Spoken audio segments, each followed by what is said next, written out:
You are listening to the Awake Athlete Podcast. I'm Jessica Mikowski, endurance athlete and mindset coach, here to share with you perspectives and contemplations from a 10,000-foot view of life.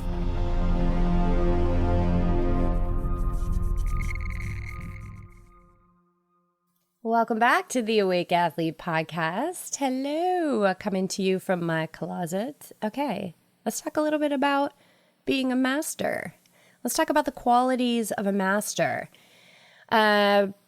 Before I dive into the qualities of a master, though, I think it's important to understand the expert mind and the beginner's mind. The expert mind is that is the mind of the ego. That is the one that is all about expectations and knowing more than others. And there's a lot of pressure there, and you cannot admit that you're wrong or that you don't know the answer because you're supposed to be an expert, right? If you're an expert, you have to know. And boy, one of the most life-halting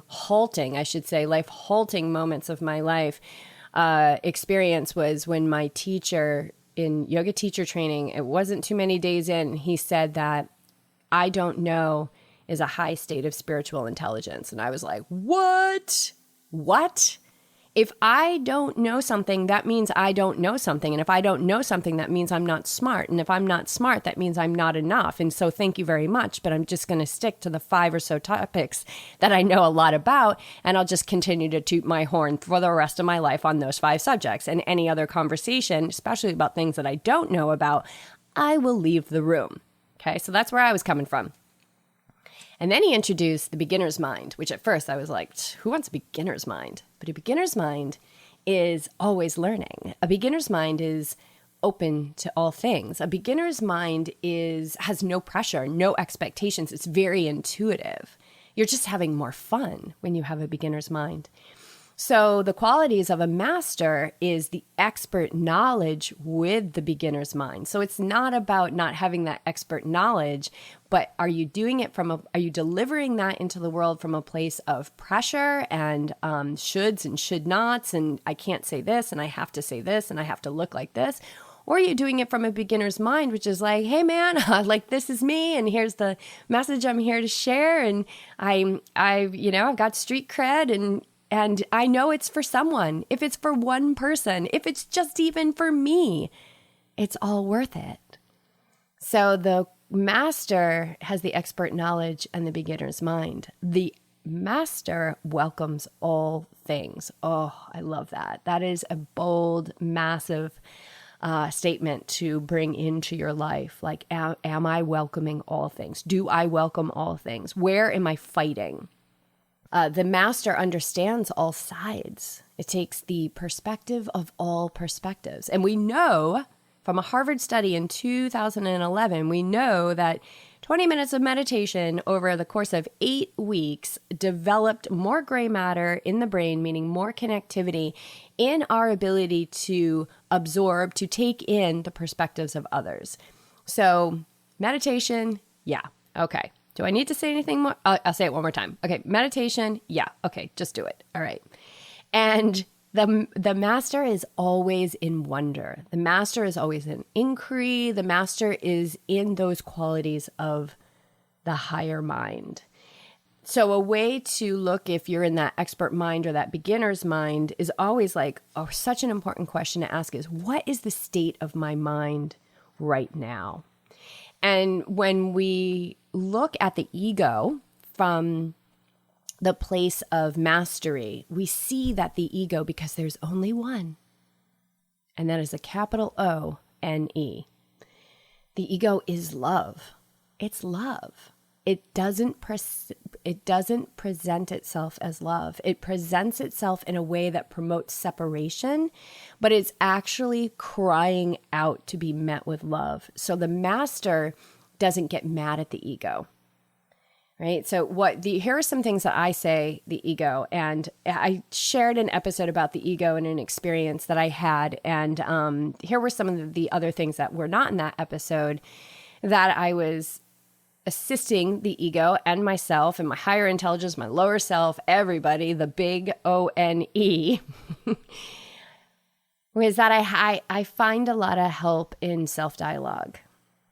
So I say, like, I see you, ego. Like, I see you.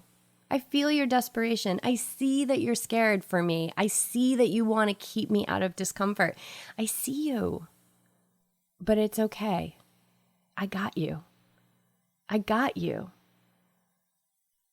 I got you. You can rest easy. It's all okay. And so the ego is always on the lookout for threat. The ego is, it works from a very closed mind, a very old world view.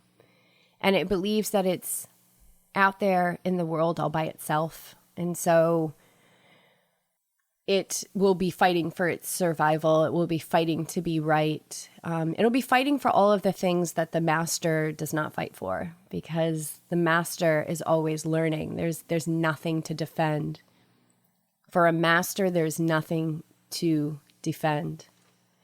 And for a master, to be open to everything, to welcome all things, is really living in true freedom, because the true freedom is by getting into that gap between stimulus and response. And the story that I shared about the bakery, I think I said, like, there was no gap, there was no pause, there was nothing. It was like locked and loaded, automatic response. And I understand that in that moment, I was not a master. I was living from the lower self. And so the ego would say that that was not good. But the master says, that was a beautiful, loving experience that you healed and you turned around and you shared as a point of your teaching.